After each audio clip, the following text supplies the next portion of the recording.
E só que ele só foi chamado quando ele era jovem, né, ali por 17 anos, e ele tentou recusar o convite. Só que aí ele ainda disse, mas eu não sei falar, sou igual uma criança. Aí o Senhor tocou nos lábios dele e deu o poder da palavra de Deus. Deu também um poder para ele sobre as nações e sobre os reinos. Deu também poder para ele arrancar, destruir, demolir, edificar e plantar. Jeremias ele foi conhecido como profeta chorão, profeta do sofrimento. Eu, todas as vezes que saía a palavra de Jeremias, eu já vi sofrimento. E agora, né, com a pregação estudando, eu fui entendendo por que ele é conhecido assim, porque ele sofria muito, porque ele tinha que destruir, porque ele tinha que demolir, então ele gerava um sofrimento muito grande. Então, nas cartas que ele escrevia, nas mensagens, ele falava dessa tristeza profunda, né?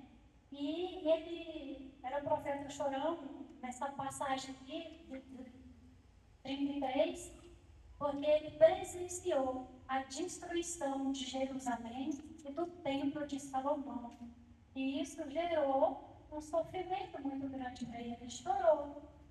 Então, por isso que ele é conhecido mais como profeta do sofrimento e chorou, porque ele sofria com as profecias que ele tinha que acontecia, Deus revelava para ele, gerava sofrimento.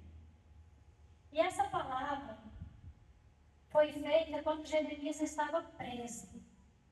Ele foi preso, perseguido, rejeitado, porque ele denunciava, porque era a missão dele, né?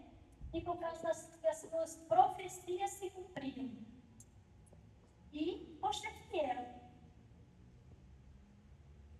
E não era só uma prisão física, ele era limitado, isolado, né? Se sentia aparentemente derrotado, porque uma grandiosidade para ele fazer, ele estava ali preso, vigiado, porque o rei não deixava ele sair, porque ele ia fazer a vontade de Deus.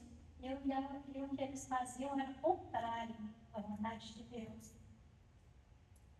Ele fez certo, e mesmo assim ele estava ali preso. E nós, às vezes, nós temos a liberdade, e às vezes nós ficamos presos em algo que nos oprime, preso a alguma dor, preso a situações que às vezes não tem saída. Humanamente, a gente acha que não tem saída, né? Então nós vamos lá na palavra Jeremias 33, 3. Vou começar pelo primeiro capítulo. Pela segunda vez, enquanto Jeremias ainda estava detido no átrio da prisão, foi-lhe dirigida a palavra do Senhor nesses termos. Eis que diz o Senhor, que criou a terra e que modelou e consolidou, cujo nome é Javé. Então ele estava preso e Deus veio pela segunda vez falar com ele. Invoca-me e eu te responderei, revelando-te grandes coisas, misteriosas que ignoras. Palavras do Senhor. Então, irmãos, Deus responde quem o invoca. Invocar é depender, é reconhecer que precisa de Deus. É clamar, é a alma gritar.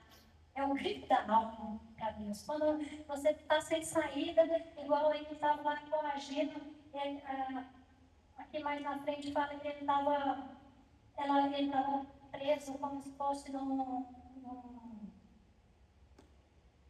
Você fica preso em casa? Prisão domiciliar. Ele estava numa prisão domiciliar, vigiado e não podia sair. E aí ele invocava, só tinha Deus, era o principal, era Deus mesmo para invocar.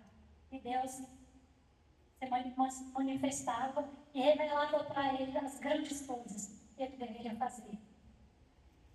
O Senhor mostrava, quando nós orávamos para essa noite de hoje, o Senhor mostrava um deserto e um caminho seco. E nesse caminho, muitas plantas mortas, sem vida. E a moção que veio, e essas plantas secas, mortas, corações. São os nossos corações, eu quero confirmar o que o irmão estava falando, do seco, é o coração seco. Mas o Senhor dava também uma visão que nesse caminho passava uma água. E onde a água ia passando, tudo ia ganhando vida. E essa água é o Espírito Santo.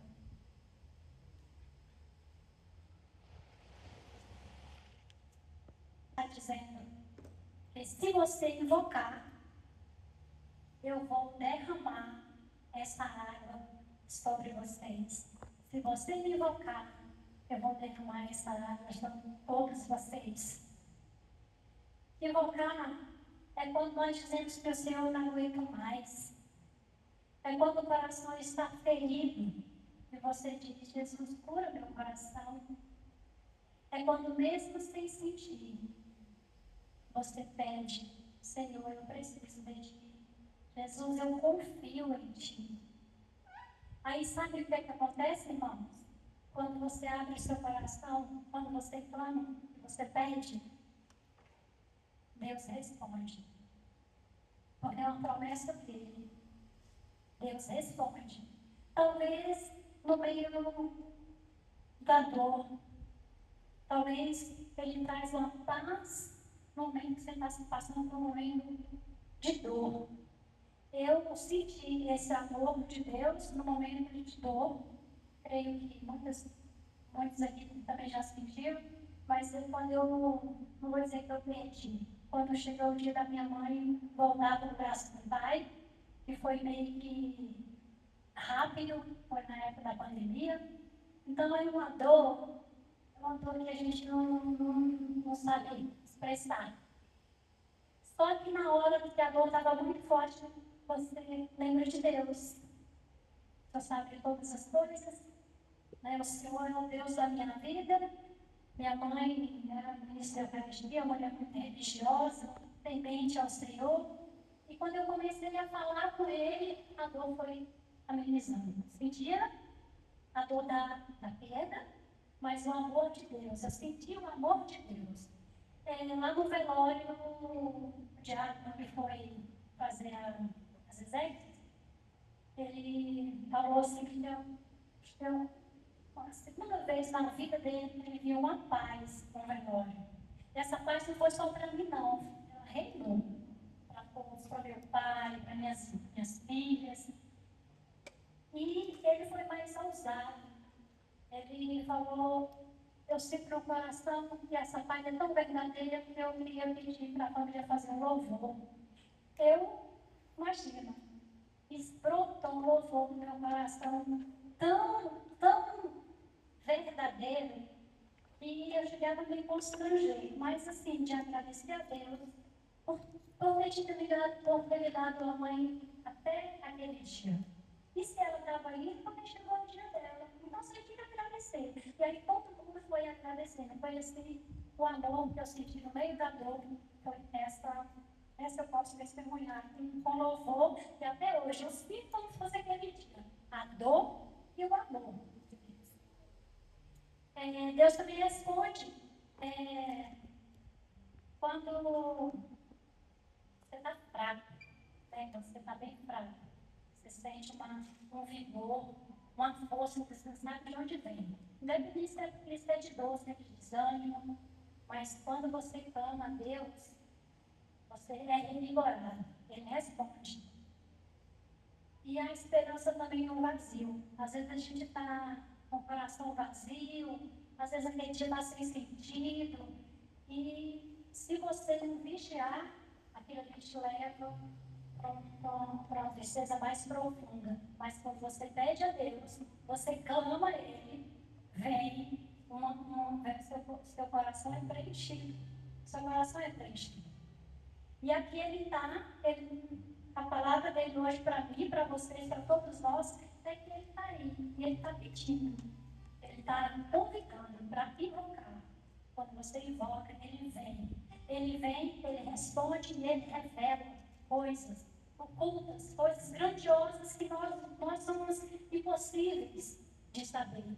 Como que nós vamos saber? Quando nós invocamos ele. Quando nós clamamos Ele. É aí que Ele vai revelar para nós as coisas ocultas que nós precisamos saber, ou que Ele quer revelar para nós, e que Ele só revela quando nós estamos invocando, estamos clamando por Ele.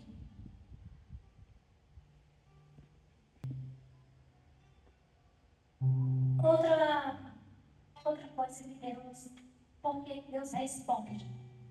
Por que Deus responde? Independente da situação, como nós pedimos, como nós estamos e por que Ele responde. Essa palavra também foi dada quando nós estávamos em oração, que é em Isaías 43, 4. Se vocês puderem pegar rapidinho, ela é bem pequenininha. Isaías 43, 4. Por que Deus responde? Para mim, para você, para nós, quando nós o invocamos. Porque aqui já é uma resposta para cada um de nós, porque Ele prometeu. Eu ia dar uma resposta que ia falar com a gente, porque Ele é precioso aos meus olhos. Por isso que Deus responde. Porque eu te aprecio e te amo. Ele está falando para cada um de nós. Porque eu pergunto reinos por ti. Não foi só para Jeremias, não. Para nós também. Hoje nós somos as Jeremias. Hoje somos nós, Jeremias. Que Ele desejou, que Ele já sabia, que Ele já nos conhecia muito, muito antes de nós nascermos. Eu entrego nações em troca por ti. Fica tranquilo, pois eu estou contigo. Palavra do Senhor. Para mim, já encerraria aqui, porque eu fiquei tão feliz quando a gente orava, que o Senhor deu essa oração no final, fechou com chave de ouro. Por quê? Porque Ele nos ama. Porque Ele troca reinos por ti, comigo, com você. Olha a grandiosidade de Deus, olha o amor de Deus. Basta a gente querer, basta a gente clamar por Ele. Ele está ali, ó, de braços abertos. Mas às vezes a gente quer as coisas no tempo da gente. Né? Você pede que quer uma resposta logo, e está doendo, você quer logo que venha a resposta logo, que venha a cura, que venha a dor, que tira. Mas a gente não gasta tempo com Ele, falando, escutando Ele. A gente vai lá, pede, vai embora. Nem escutou, Ele ainda ia falar como ia ser. E a gente não espera. E aí, às vezes, a gente gasta muito mais tempo reclamando do que clamando. E aí, é aquela ditado, quando a gente reclama, mais distante vai ficando da graça, porque é o louvor, o contrário, quando a gente reclama, mais motivo para reclamar, a gente vai vendo. Quando a gente clama, quando a gente agradece, a graça desce. Então, entre reclamar e reclamar, nós temos que reclamar. Agradecer, para a graça descer, ela desce, irmão, desce. Vai diante do Santíssimo e entrega algo para você ver. Quando você sair de lá, esse caminho já está, mesmo que você não consiga enxergar. Mas Deus já. Na minha vida, eu nem escuto tanto, eu sinto o agir de Deus. Na minha vida, Deus age e faz assim. O extraordinário de Deus é constante. Né? Grande do extraordinário de Deus é nas pequenas coisas. É você ali pedir para Ele, antes de você sair, a mensagem lá no celular. É extraordinário. É maravilhoso. E outra passagem do Senhor, que foi uma promessa também para nós, é em Isaías 14. E o Senhor, ele vem derrubar toda a soberba e toda a opressão que existe nos nossos corações hoje. Continuando lá no começo, nós precisamos pedir, nós precisamos invocar, porque tudo que te prende, tudo que sufoca, tudo que te desanima, será derrubado, em nome de Jesus. Porque é tempo de sair do cativeiro, é isso que o Senhor falou no meu coração, é tempo de sair do cativeiro, é tempo de sair da prisão. Porque a chave está na oração, a chave está em abrir o coração. Abrir o coração, não tem até aqueles que estão acordados, mas a gente tem que abrir. Deus, Ele te dá liberdade, Ele quer fazer, mas você precisa querer. Então, irmãos, eu convido vocês agora a ficar